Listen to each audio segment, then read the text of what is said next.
Hey, folks, welcome back to another episode of the Evil Dungeon Master Universe podcast. I am the Evil Dungeon Master Vince.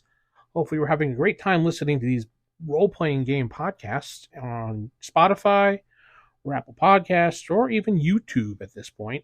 Don't forget to hit the like button or give me a nice follow on Spotify and a 5-star review if you're enjoying these.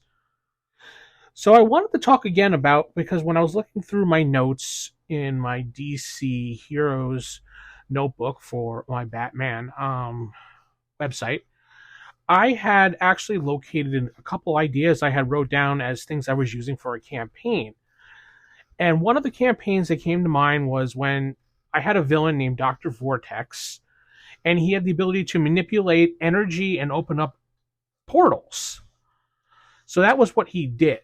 So this campaign that I ran was set in a version of Metropolis I called Metropolic.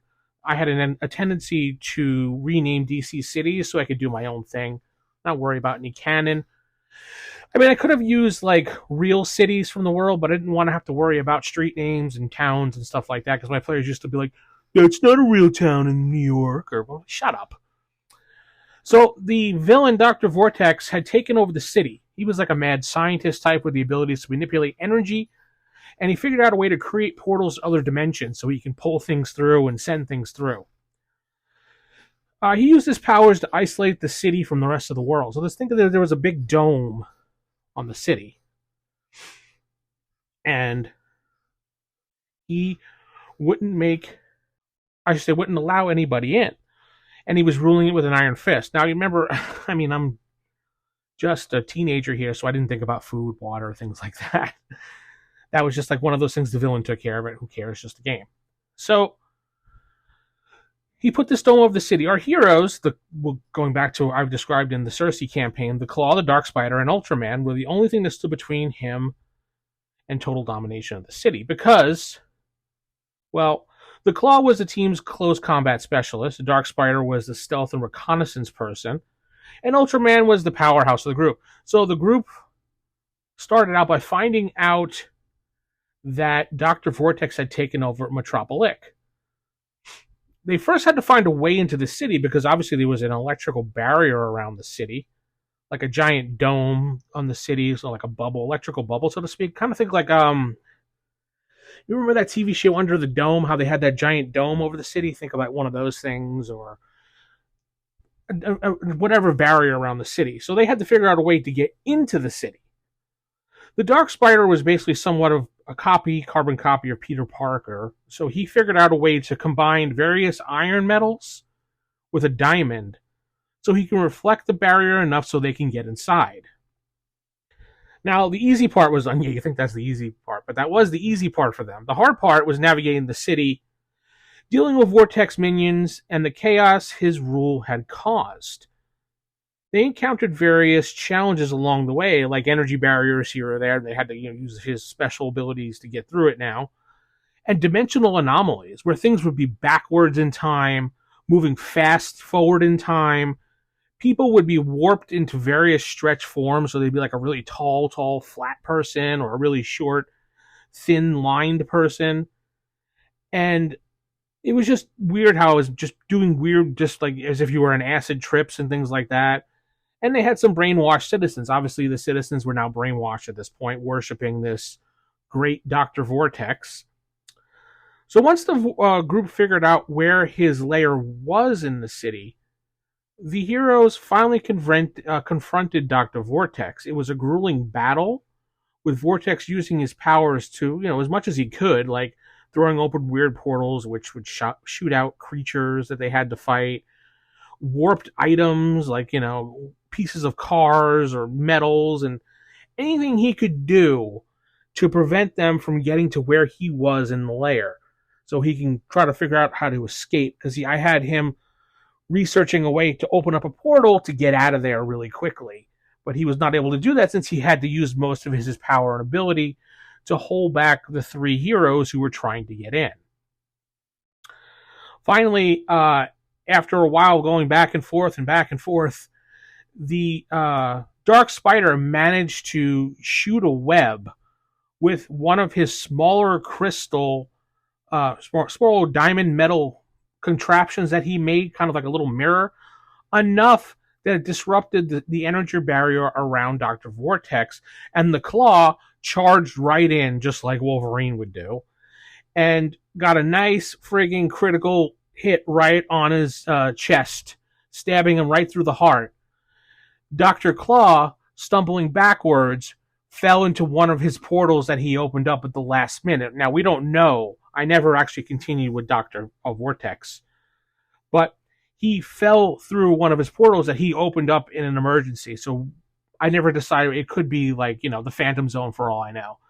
But he's out there somewhere floating in my own DC universe where he is alive. I decided that he was alive, even though Wolverine, the Claw got a really good blow on him and almost killed him because he was very low on health at that point. But he went through one of his portals and he was defeated. The energy barriers around the city dissipated with him no longer there maintaining it, and Metropolic was free once more. The heroes were hailed as saviors, and they knew they'd done a good job, obviously, because they saved the city. It was a tough campaign because they had to make a lot of moral decisions, because they were brainwashed citizens, and the Claw very much so liked killing. I ran a lot more grittier because DC at this point, when I was reading comics and everything, they were getting a little more gritty. And I did like reading a lot of Punisher as well and Deathstroke.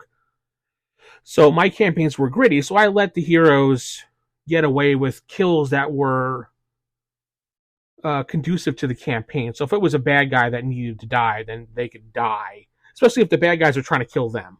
So it's all fair.